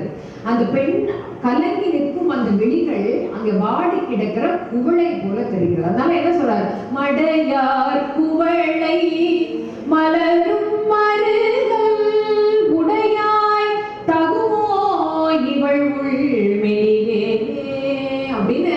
அப்பா நீ இருக்கு, உன் தலையில சந்திரன் இருக்கையில இந்த பெண்ணாகிய குவளை வாடலாமா அப்படிங்கிற அந்த நியாயத்தை வந்து அந்த பாடலிலே அவர் வைத்து கேட்கிறார். இதை கேட்டது என்னன்னா, சிவபெருமான் பயந்துட்டாரு. என்னடா இவர் இப்படி கேட்கிறாரே, நம்மளை கும்பிடுறவனும் கும்பிடாம போயிடுவான் போல. உடனே என்ன பண்றாரு, உடனே கூப்பிடுகிறார், எவனை கூப்பிட்டு உயிரை கூடுறா அப்படின்னோடனே அந்த அங்கே இறந்து கிடக்கக்கூடிய அந்த பெண்ணின் மாமனுக்கு உயிர் கிடைக்கிறது. அப்ப என்னன்னா, அந்த இடத்துல நாம இருந்திருந்தோம்னா என்ன பண்ணிருப்போம், கோயில போய் சாமியை தான் கும்பிட்டுருப்போம். இவர் என்ன நினைச்சாரு, சிவபெருமான அப்புறம் பார்த்துக்கலாம், அங்கே கஷ்டப்படக்கூடிய ஒரு உயிருக்கு நாம அங்கே போகணும். வழிபாட்டை விட அந்த துன்பப்படும் ஒரு உயிருக்கு நாம் அன்பு செய்ய வேண்டும் என்று நினைத்தாரே. அதனால்தான் அவர் புகழியர் போனாக குருவாக இன்றும் திருஞான சம்பந்தமூர்த்தி திகழ்கிறார். அடுத்து பாத்தீங்கன்னா, திருவேழிமிழலை அப்படிங்கிற அந்த ஒரு அருமையான தலத்துக்கு வருகிறார்கள். திருவேழிமிழலை பெருமையான ஒரு தலம். திருவிசைப்பாவிலே சேர்ந்தனார் அந்த தலத்தை பாடுறாரு. என்ன பாடுறாரு அப்படின்னா, ஏகநாயகனை இமயவர் கரசை என்னுயிர் கமுதினை எதிரில் போகநாயகனை புயல் மலர் கருணி பொன்னெடும் சிவிகையா ஊர்ந்த மேகநாயகனை மிகு திருவிழி மிழலை விண்கிழி செழும் கோயில் யோகநாயகனை அன்றி மற்றொன்றோ உண்டென உணர்கிலேன் யானே, உண்டென உணர்கிலேன் யானே. மேகநாயகனை மிகு திருவேழி மிழலை விண்கிழி செழும் கோயில் அப்படிங்கிறார். திருவேழி மிழலையிலே திருமால் சிவபெருமானுக்கு பூசை செய்கிறார். அந்த பூவை வச்சு வச்சு செய்யும்போது ஒரு பூ குறைதான், தாமரை கண்ணனிலேயே கண்ணையே எடுத்து வச்சு பூஜை செஞ்சிருவாராம். அப்ப அப்படிப்பட்ட ஒரு தலத்திலே சேந்தனார் என்ன பாடுகிறார்? மிகு திருவேழி மிழலை வெண்கிழி செல்லும் கோயில். அந்த அழகான திருவேழி மிழலையிலே கோயில்னா அங்க இருக்கக்கூடிய விமானம், அந்த கோயிலுடைய கோபுரம், விண் இழி செல்லும் கோயில். நேர வானோகத்திலே இருந்து விஸ்வகர்மா செஞ்சா எப்படி இருக்கும், அவர் அனுச்ச மாதிரி அந்த ஒரு அழகான விமானம் உடைய அந்த ஒரு கோயில் திருவேழி மிழலை. அப்ப அந்த நகரிலே ஒரு பஞ்சம் சூழ்ந்து இருக்கிறது, ரொம்ப கஷ்டப்படுறாங்க, சாப்பாடு பஞ்சம் ஒண்ணுமே இல்லை. அந்த சமயத்துல திருநாவுக்கரசர் பெருமானும் வருகிறார்கள், திருஞான சம்பந்தமூர்த்தியும் வருகிறார்கள். அந்த பஞ்சத்தை போக்குவதற்காக எம்பெருமான் அவர்களுக்கு படிக்காசு, தினமும் காசு கொடுக்கிறாரு. அந்த காசை வச்சு அந்த பஞ்சத்தை அவர்கள் போக்குகிறார்கள் என்பதுதான் புராணம். என்ன அப்படின்னா, அடியார்கள் தினமும் விருந்துண்ண வருக வருக வருகன்னு பறையெல்லாம் அடிச்சு சொல்லி, சாதாரண விருந்து கிடையாது, கறி அமுது பால் தயிர் இவ்வளவெல்லாம் போட்டு அவங்க விருந்து போடுறாங்க. இது திருவேணி மிழலையிலே நடக்கக்கூடிய ஒரு செய்தி. இதே நேரத்தில் நம்ம இன்னொரு விஷயத்தை நம்ம நினைச்சு பார்க்கிறோம். இங்க திருஞான சம்பந்தர் நிறைய இடங்களுக்கு போய் திருமயிலைக்கு வருவார், சென்னையில இருக்கக்கூடிய திருமயிலைக்கு வருவாரு. அங்க சிவனேசன் செட்டியாருடைய மகள் பூம்பாவை அப்படிங்கிற பெண் இறந்து போயிருப்பா. அந்த சாம்பலை எலும்பையும் அவர் பானையில வச்சிருப்பாரு. இவர்தான் அந்த பெண்ணை பதிகம் பாடி உயிர்ப்பிப்பாரு, பூம்பாவை உயிர்ப்பிக்கிற அந்த அற்புதத்தை அவர் செய்வார். அந்த உயிர்ப்பிக்கும் போது திருஞான சம்பந்தர் என்ன பாடுறாருன்னு சேக்கிழார் நமக்கு சொல்றாரு அப்படின்னா, மண்ணினில் பிறந்தவர் பெரும்பயில் மதிசூடும் அண்ணலார் அடியார் தம்மை அமுது செய்வித்தல், கண்ணினால் அவர் நல்விழா பொலிவு கண்டு ஆர்தல், முன்மையாம் எனில் உலகர் முன் வருக என உரைப்பார். பூம்பாவைய உயிர்த்தெழுப்பிக்கும் போது அவர் என்ன சொல்றாரு, மண்ணுல நாம பிறந்தோம்னா அதனுடைய பயன் ரெண்டே தான். ஒண்ணு, வரக்கூடிய அடியவர்களை எம்பெருமானாக நினைத்து அவர்களுக்கு உணவளிப்பது. இரண்டாவது, திருவிழா நேரங்களிலே எம்பெருமானை தரிசிப்பது, தரிசிச்சு அந்த கண்ணினால் ஆறுதல். இது ரெண்டு தான் மண்ணில் பிறந்ததற்கான பயன். அது உண்மைனா அம்மா பூம்பாவா நீ உயிரோட வா அப்படிங்கிறாரு, உயிரோட வருவா.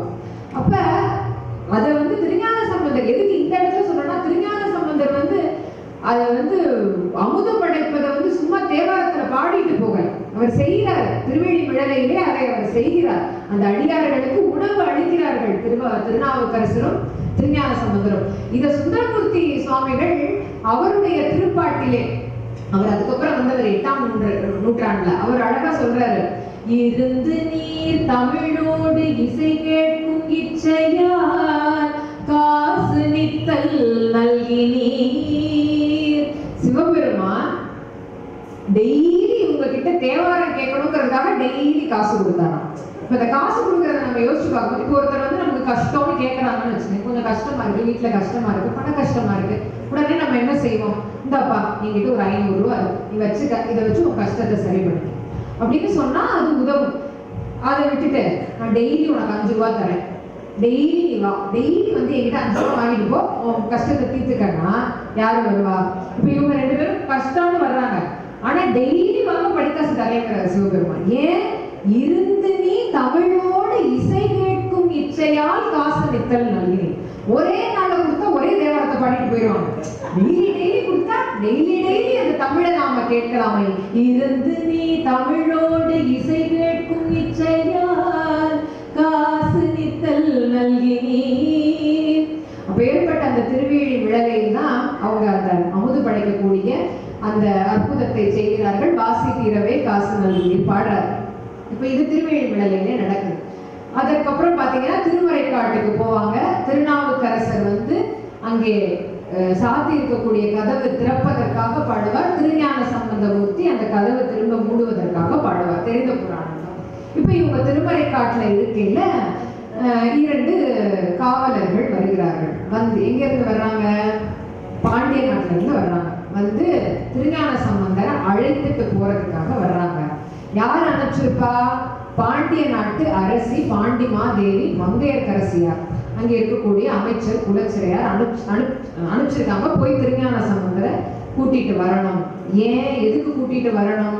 திருஞான சம்பந்தருடைய ஒரு பெரிய, அவர் என்ன வேண்டுதலுக்காக பிறந்திருக்கார்? திருநீற்று ஒளியை பரப்புவதற்காக பிறந்திருக்கார். அது நடக்க போற இடம் வந்து பாத்தீங்கன்னா திருஆலவாய் அப்படிங்கிற அந்த மதுரை. அந்த ஊர்ல முழுதும் சமணம் நிறைந்து கிடக்கிறது. கண்டு முட்டு கேட்டு முட்டு அப்படிம்பாங்க. முட்டுன்னா தீட்டு. என்ன அப்படின்னா விபூதி பூசிட்டு வர்றவங்கள பார்த்தா தீண்டல் அப்படிம்பாங்களாம் சமணர்கள். கேட்டு முட்டு அப்படின்னா நமச்சிவாய மந்திரம் சிவனுடைய பெயரை கேட்டாலே தீண்டல் வாங்கலாம். கண்டு முட்டு கேட்டு முட்டு. இப்படி ஒரு நாட்டுல 2 உயிர்கள் மட்டும்தான் சைவத்தை முடிச்சுட்டு இருக்கு. யாரு? பாண்டிமாதேவி மங்கையர்க்கரசியாரும் குலச்சிறையாரும். பாண்டிமாதேவியோட நிலைமையை நினைச்சு பார்த்தா, ஏன்னா கணவன் கூட்பாண்டியன் அரசன் வந்து சமணர் பக்கம் சாஞ்சிட்டாரு, சைவத்தை அவர் பின்பற்றல. அந்த அம்மாவோட நிலைமையை பாருங்க. விபூதி பூச முடியல அந்த அம்மாவை. அந்த அம்மா எப்படி விபூதி பூசுவாங்களாம்? சந்தனத்துல விபூதியை குழைச்சு நெஞ்சில பூசிக்குவாங்களாம். ஏன்னா சந்தனம் வந்து சமணர்கள் பயன்படுத்துறது தெரியக்கூடாது, அதே நேரத்துல அந்த விபூதியை பூசாம இருக்க முடியாது. கணவனுக்கு தெரியாம சந்தனத்துல விபூதியை குழைச்சு பூசிக்குவாங்களாம் அந்த அம்மா. அப்பேற்பட்ட மங்கை. அதனாலதான் திருஞான சம்பந்தமூர்த்தி அவங்கள பாடும்போது மங்கையர்க்கரசி வளவர் முன் பாவை வரிவளை கை மட மானி பங்கைய செல்வி பாண்டிமாதேவி பணி செய்து நாள்தோறும் பரவ பொங்கழல் குருவன் பூதநாயகன் நால் வேதம் பொருள்களும் அருளி அங்கைய கண்ணி தன்னொடும் அமர்ந்த ஆலமாயாவதும் இதுவே.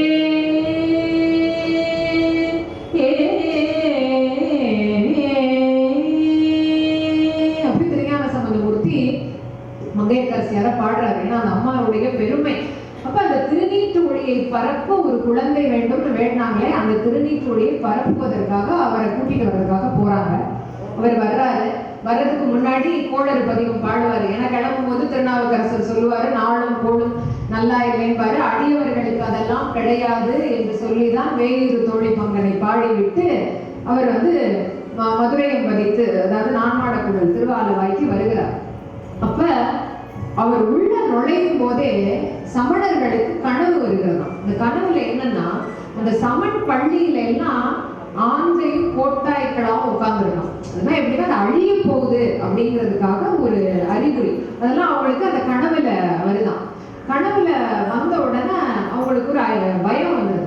உடனே போய் பாண்டிய மன்னனை அவங்க பக்கத்துக்கு இழுத்து, இவர் வந்து என்ன பண்ணுவாருன்னா, திருஞான சம்பந்தர் வந்து தெற்கு ஆவணி மூல வீதியில திருஞான சம்பந்தர் ஒரு மடத்துல அவர் தங்கியிருப்பார். இப்ப ராஜாட்ட போய் ராஜாவை தான் பக்கத்துல இழுத்து அந்த மடத்துக்கு தீ வைக்கணும் அப்படின்னு சொல்லிட்டு இவங்க ஒரு பெரிய பிளான் எல்லாம் போட்டு அந்த மடத்துக்கு தீய வைக்கலாம் அப்படின்னு தீ வைப்பாங்க. இப்ப இது திருஞான சம்பந்தருக்கு என்ன புரிந்து விடுகிறது? அரசனும் வந்து அங்கே சமணத்தை சார்ந்துதான் இருக்கிறான் அப்படிங்கிறது, அரசன் சரியில்லை அப்படிங்கிறது தெரியுது. அதனால அவர் அந்த இடத்துல என்ன அந்த இடத்துல ஒரு பதிகத்துல என்ன பாடுறாரு அப்படின்னா வந்து,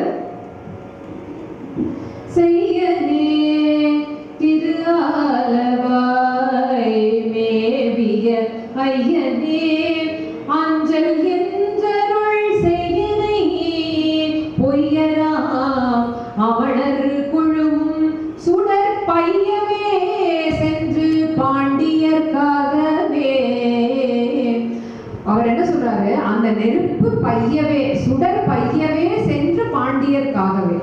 ஒரேடியா தாக்கணும் சொல்லல, சொன்னா மங்கையர்க்கரசி அம்மாவோட மாங்கல்யத்துக்கு கேடா போயிடும். அதனால பையவே சென்று தாக்கவே. பையவேங்கிறது அந்த சைடு ஊர் பாஷை.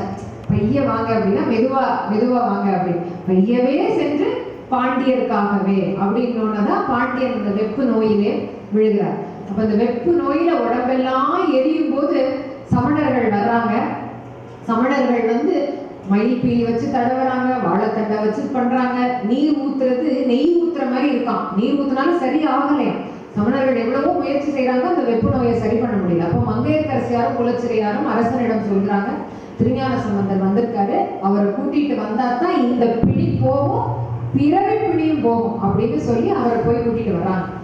கூட்டிட்டு வந்த சமணர்கள் என்ன பண்றாங்க, ராஜாவோட வலது பக்கத்தை நீங்க சரி பண்ணுங்க, இடது பக்கத்தை நாங்க சரி பண்றோம். எங்க உயிரோட இருக்காரு, அப்பவே ரெண்டா பிரிச்சுட்டாங்க. என்ன, வலது பக்கத்தை நீங்க சரி பண்ணுங்க, இடது பக்கத்தை நாங்க சரி பண்றோம். இடது பக்கத்துல அவங்க பண்றதெல்லாம் பண்றாங்க, வைப்பிலி வச்சு, வாழைத்தண்டை வச்சு, நீரை வச்சு. திருஞான சம்பந்தர் என்ன பண்றாரு, அவர் போய் சொக்கநாதருடைய அருளை வாங்கிட்டுல வர்றாரு. அந்த திருநீரை எடுத்து மந்திரமாவது நீரு வானவர் மேலது நீரு சுந்தரமாவது நீரு துதிக்கப்படுவது நீரு தந்திரமாவது நீரு சமயத்தில் உள்ளது நீரு செந்துவர் வாய் உமை பங்கந்திரு ஆலவாயான் திருநீரே அப்படின்னு அந்த திருநீற்றை பூசியவுடன் அவருக்கு வலது பக்கம் அப்படியே வெப்பம் குறையுது. இந்த பக்கம் ஒண்ணும் நடக்கல, அதனால இடது பக்கத்தையும் அதுக்கப்புறம் அவர் தான் சரி பண்ணி தான் அந்த வெப்பு நோய் பாண்டியனுக்கு தீருது. ஏன்னா அவரு என்ன சொல்லிட்டு வர்றாரு, மீனவனை வெந்நீர் அணிவிப்பேன் அப்படின்னு சொல்லிட்டு அங்கே விழுந்து கிடந்த சைவத்தை அவர் அந்த பாண்டிய நாட்டிலே தூக்கி நிறுத்துகிறார். இன்னைக்கும் மதுரை மீனாட்சி அம்மன் கோயில பார்த்தீங்கன்னா திருஞான சம்பந்தர் திருநீர் அங்கே இருக்கும். நாங்கெல்லாம் போகும்போது பூசிக்கும் வழக்கம், பூசிக்கொள்ளும் வழக்கம் உண்டு. அதுக்கப்புறம் அனல்வாதம் புனல்வாதம்லாம் நடந்து சைவத்தை நிலைநாட்டுகிறார். இப்படியே இருக்கும்போது அவருக்கு திருஞான சம்பந்தருக்கு அந்த ஒரு 16 வயது ஒட்டி வரும்போது அவருக்கு கல்யாண ஏற்பாடு செய்கிறார்கள். திருநல்லூர் பெருமணம் ஆச்சாள்புரம் அப்படிங்கிற அந்த ஊருக்கு அவர் வராரு. தோத்திர பூர்ணாம்பிகை அப்படின்னு அந்த பெண்ணை பார்த்து வச்சிருக்காங்க கல்யாணத்துக்காக. இப்ப அந்த ஊருக்கு திருஞான சம்பந்தர் வருகிறார். வரும்போது சிவபெருமான் அப்பா தானே அவருக்கு, ஒரு மகன் தானே. திருஞான சம்பந்தர் வந்து அப்பா கிட்ட ஒரு டிஸ்கஷன் பேசுறாரு. என்ன பேசுறாரு, இப்ப இந்த கல்யாணத்துல எல்லாம் பாத்தீங்கன்னா இப்ப எல்லாரும் பாத்தீங்கன்னா ரிட்டர்ன் கிஃப்ட் கொடுக்குறாங்க. ரொம்ப ரொம்ப பணக்காரங்களா ரொம்ப வெள்ளி தங்கத்துல கூட கொடுக்குறாங்க. எந்த கல்யாணத்துக்கு போனீங்கன்னாலும் ரிட்டர்ன் கிஃப்ட்னு ஒன்று கொடுப்பாங்க. ஒரு பையில போட்டு தேங்காய் பழம் போட்டு கொடுக்குறவங்க இருக்கும். அவங்கவுங்க வசதிக்கு ஏற்ப ரிட்டர்ன் கிஃப்ட் கொடுக்குறாங்க. இந்த ரிட்டர்ன் கிஃப்ட் திருஞான சம்பந்தர் 7ஆம் நூற்றாண்டிலே கொண்டு வந்துட்டார். அவர் என்ன சொல்றாரு அவங்க அப்பாட்ட, நம்ம கல்யாணத்துக்கு வர்றவங்க எல்லாம் ஒரு புது மாதிரியான ரிட்டர்ன் கிஃப்ட் கொடுக்கணும். எல்லாருக்கும் யாருமே கொடுக்காத, எது மாதிரியும் இல்லாம புது மாதிரியான ஒரு ரிட்டர்ன் கிஃப்ட் பரிசு கொடுக்கணும் அப்படின்னு சொல்றாரு. நீங்க சரி என்ன சொன்னாலும் கொடுத்துருவோம் அப்படிங்கிறாரு சிவபெருமான். அப்பா நீ என்ன சொல்றியோ கொடுத்துருவோம். அவர் தான் எல்லாமே கொடுப்பாரு. திருஞான சம்பந்தர் என்ன கேட்டாலும் கொடுத்து, யாருமே இந்த உலகத்துக்கு ரிட்டர்னே ஆகக்கூடாது, அந்த கிஃப்டை கொடுத்துரு அப்படிங்கிறார். யாரும் இந்த உலகத்துக்கு ரிட்டர்னே ஆகக்கூடாது, அதுதான் ரிட்டர்ன் கிஃப்ட். எவ்வளவு பெரிய கிஃப்ட், 7 ஜென்மத்துக்கும் திருவடி நீழலை விட என்ன பெருசா தேவை. அப்ப யாருமே ரிட்டர்ன் ஆகக்கூடாது. அப்ப அந்த கல்யாணம் திருமணம் நிறைவடைந்தவுடன் அங்கே ஒரு பெரிய ஜோதி தோன்றுகிறது. அந்த ஜோதியிலே அவர் வந்து தன்னுடைய மனைவியான தோத்திர பூர்ணாம்பிகை எல்லாரும் அந்த ஜோதிக்குள்ள போக போறாங்க. அந்த ஜோதி அந்த நேரத்திலே நமக்கு குருவாக இருக்கக்கூடிய திருஞான சம்பந்தர். இப்போ ஒரு குரு இடத்துல வைக்கக்கூடிய ஒருத்தர் வந்து அவரை நம்ம வந்து அவர் சொல்லக்கூடிய உபதேசங்களை நம்ம எடுத்துக்கணும். அவரை நம்ம குரு இடத்துல வச்சிருக்கோம். அவர் இந்த பூலோகத்திலே வந்து அவதாரம் செய்த அந்த அவதார நோக்கம் நிறைவு பெற்று அவர் திருவடி நிழலை அடைய போற அந்த நேரத்துல இந்த உலகத்துக்கு ஒரு தேவார பாடலை சொல்லிவிட்டு போகிறார்னா அதை நாம எப்படி எடுத்துக்கணும், தலைமையில வச்சு எடுத்துக்கணும்.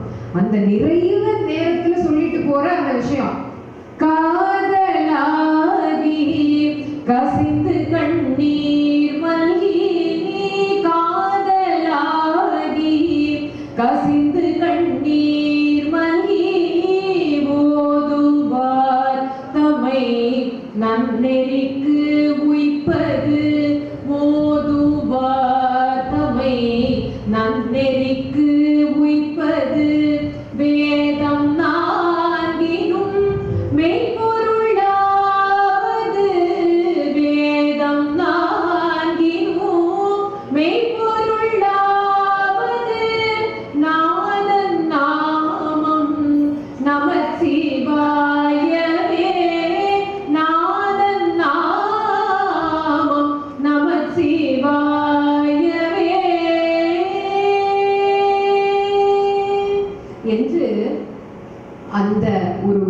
உபதேசத்தை இந்த உலகத்துக்கு வழங்கி தன்னுடைய மனைவி தோத்திர பூர்ணாம்பிகையோடு அவர் அந்த ஜோதியிலே கலக்கிறார். ஆனா என்ன தெரியுமா, அந்த கல்யாணத்தை சும்மா வந்தவங்க எல்லாம் அந்த ஜோதியில எல்லாரையும் வாங்க வாங்கன்னு கூப்பிடுறாரு.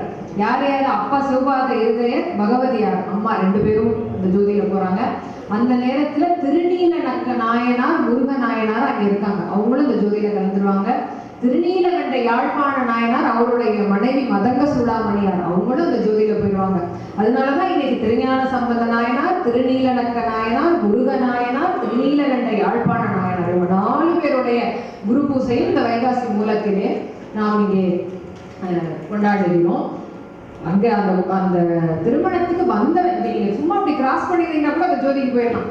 அந்த திருமணத்துக்காக வந்திருந்த பூக்காரன் சமயக்காரன் எல்லாரும் போறவங்க எல்லாம் சில பேர் இருந்தாங்க. அதுலயும் என்ன நடக்குதுன்னு பார்ப்போம், அதுக்கப்புறம் நம்ம போவோம் அப்படின்னு இருந்தவங்களும் இருந்தாங்க. ஆனா போனவங்க எல்லாம் அந்த இறைவன் அடியை சேர்ந்தார்கள் அப்படிங்கிறது தான் நம்ம தெரிஞ்சுக்கக்கூடிய ஒரு விஷயம். தர்மபுரம் ஆதீன புலவர் கு சுந்தரமூர்த்தி ஐயா அவங்க ஆற்றிய ஆய்வினால் இந்த தேவார பதிகங்களை எல்லாம் வரலாற்று முறையிலே அவங்க ஒரு புத்தகமாக வெளியிட்டிருக்காங்க. சிவகாசி சிவனடியார்கள் அறநெறி கூட்டம். அதாவது எந்த ஆர்டர்ல திருஞான சம்பந்தர், திருநாவுக்கரசர், அதுக்கப்புறம் சுந்தரமூர்த்தி சுவாமிகள் எந்த வரிசையில் இந்த தலங்களுக்கு போனாங்க அப்படிங்கிற மாதிரி ஒரு தொகுப்பு. ஏன்னா பொதுவா தேவாரத்துல பாத்தீங்கன்னா பண்புரை, பண்படி ஒரு தொகுப்பு இருக்கும். தலைமுறை, சீர்காழியில பாடின பதிகம் இது, மதுரையில பாடின பதிகம் இது எப்படின்னா வரலாற்று முறைப்படி தொகுப்பு. அந்த தொகுப்புல சுந்தரமூர்த்தி ஐயா என்ன சொல்றாங்கன்னா, திருஞான சம்பந்தர் தாம் தோன்றிய சீர்காழி பதியிலே இருந்து 6 முறை புண்ணிய செலவு நயப்பு, அதாவது இந்த தல யாத்திரையை மேற்கொண்டிருக்கிறார். அதாவது எப்படின்னா சீர்காழியிலிருந்து கிளம்பி அந்த யாத்திரையை முடிச்சுட்டு திரும்ப சீர்காழிக்கு வந்துடுவார். இந்த மாதிரி 6 முறை போயிருக்காரு. அதுல போன தலங்கள் எல்லாம் 7வது முறையாக அவர் சீர்காழியில இருந்து கிளம்பி திருநல்லூர் பெருமணத்துக்கு போய் அந்த ஜோதியிலே கலக்கிறார். அந்த 6 தல யாத்திரை 7வது முறை எல்லாத்திலையும் சில அற்புதங்களை இன்று நாம் நினைத்து பார்க்க எல்லாரும் சேர்ந்து நினைத்து பார்க்க திருவருளும் குருவருளும் கூட்டியது. அதை என்றென்றும் நினைத்து நன்றியோடு நிறைவாக வான்முகில் வளாது பெய்க மலிவளம் சுரக்க மன்னன் கோன்முறை அரசு செய்க குறைவிலாது உயிர்கள் வாழ்க நான்மறை அறங்கள் ஓங்க நல்தவம் வேள்வி மல்க மேன்மைகள் செய்வ நீதி விளங்குக உலகமெல்லாம் மேன்மைகள் செய்வ நீதி விளங்குக உலகமெல்லாம் மேன்மைகள் செய்வ நீதி விளங்குக உலகமெல்லாம். திருச்சிற்றம்பலம்.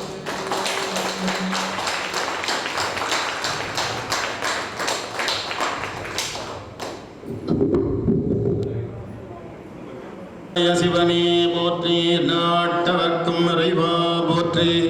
நம்முடைய இசையுரை அரசி நித்யா அருணாச்சலம் அவர்கள் அருமையான முறையில் பால் கொடுக்க தொடங்கிய நிலையில் இருந்து இறைவன் பாதம் அடைந்த நிலை வரையில் சிறப்பாக அவருக்கே உரிய பாணியில் இசையோடு இந்த விரிவு நிகழ்த்திருக்கிறார்கள்.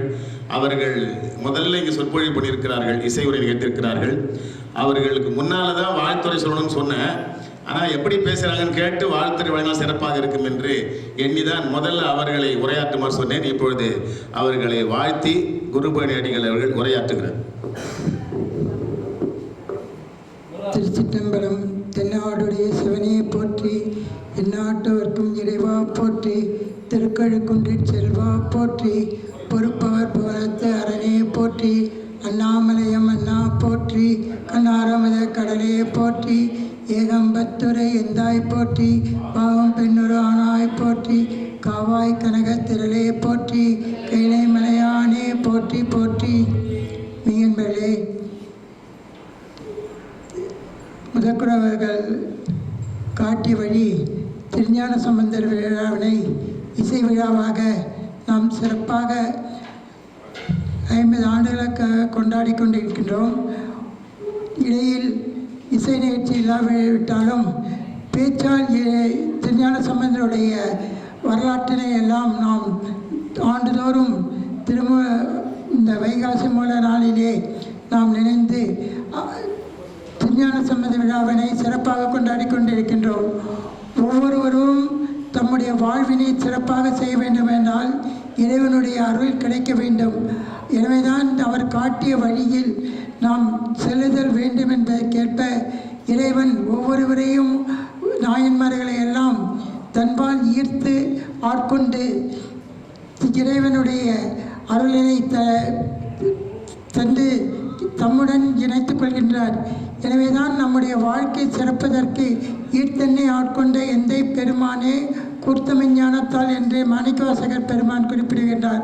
அதேபோல் ஞானசம்பந்தருக்கு ஞானப்பாலினை கொடுத்து ஈர்த்து ஆட்கொள்ளாமல் அந்த ஆட்கொள்ளும் பொழுது இறைவனுடைய அருளினை அங்கு கல்வனென குறிப்பிடுகின்றார். தோடிலே செவியன் விளையேறு ஓதுவன் மைசூடி காடுடைய சுழலை பொடி பூசியன் உள்ளம் கவர் கல்வன். தன்னுடைய உள்ளமானது எவ்வாறு சிவபாத இறுதியர் குளக்கரையிலே அவரை அமரச் செய்துவிட்டு நீராடச் சென்ற போது தன்னுடைய பெற்றோர்களுடைய நினைவு இல்லாமல் தன்பால் திருஞான சம்பந்தருடைய மனதினை ஈர்த்து இறைவன் ஆட்கொண்டு அதை ஞானப்பாளரை அம்மையை கொண்டு சிறப்பாக பொற்கிண்ணத்தால் ஊட்டி அந்த ஞானத்தினை குறைக்கின்றார். அப்போதுதான் எனவே அவருடைய உள்ளத்தினை கவர்ந்ததால் கல்வன் என்று குறிப்பிடுகின்றார். அதேபோல் நாளும் இன்னிசையால் தமிழ் பரப்பு ஞான சம்பந்தன் என்று சொல்வதற்கேற்ப நாம் இசை விழாவினை ஞான சம்பந்தருடைய விழாவினை இசை விழாவாக கொண்டாட வேண்டும். அதற்கு தான் ஏற்ப அவரை நாளும் இன்னிசையால் தமிழ் பிறப்பதற்காக திருக்கோலக்காவிலேயே பொற்றாளத்தினை கொடுத்து இறைவனுடைய அருளை பெற்று அவருடைய கை வளைக்காமல் இருப்பதற்காக கொடுக்கின்றார். அவ்வாறு அம்மையார் குறிப்பிட்டார் போல் நாம் பொற்று சிலையையும் மற்றும் அவருடைய சிவபாத இறுதியர் தம்முடைய தொண்டுகள் யாவும் சிறப்பதற்காக அவ்வப்போது சிவபாத இறுதியருக்கு பொற்காசுகளும் வழங்கினார். அதேபோல் நாம் ஒவ்வொரு முறையும் நாம் இன்று விட்டுட்டு இருக்கின்றோம். இவ்வளவு ஆண்டுகளாக நாம் சொற்பொழிவாக நிகழ்த்தி வந்த போதும் இன்று இன்னிசை சொற்பொழிவாக தொடங்கியுள்ளது இந்த விழாவானது. மேலும் நேற்று முதல் இன்று வரை 3 சொற்பொழிவுகளும் 1 இசை சொற்பொழிவாகவும் விளங்குகின்றது. எனவே இந்த ஆண்டு முதல் இது இன்னிசை எவ்வாறு முதற்குறவர்கள் விரும்பினார்கள், அதேபோல் அவர் எவ்வாறு சேலம் ஜெயலட்சுமியை கொண்டு அம்மையாரை கொண்டு அவர் இசையினை பரப்ப எவ்வாறெல்லாம் ஒவ்வொரு தரங்களிலிருந்தும் ஓதுவாரர்களை வரவழைத்து சிறப்பாக நடத்தினார்களோ அதேபோல் இன்றைக்கு வித்திட்டு அம்மையார் அவர்கள் திருமுறையினை இசையாக பாடி நன்கு விளக்கி சென்றார்கள். எனவே அடுத்த ஆண்டு முதல் இது இசை விழாவாக தொடங்குவதற்கு அம்மையார் அவர்கள் வித்திட்டார்கள் என்றார்கள். அந்த வகையில் இந்த விழா சிறக்க எல்லாம் உள்ள குருவனையும் திருவள்ளையும் வந்தித்து வாழ்த்துகின்றோம்.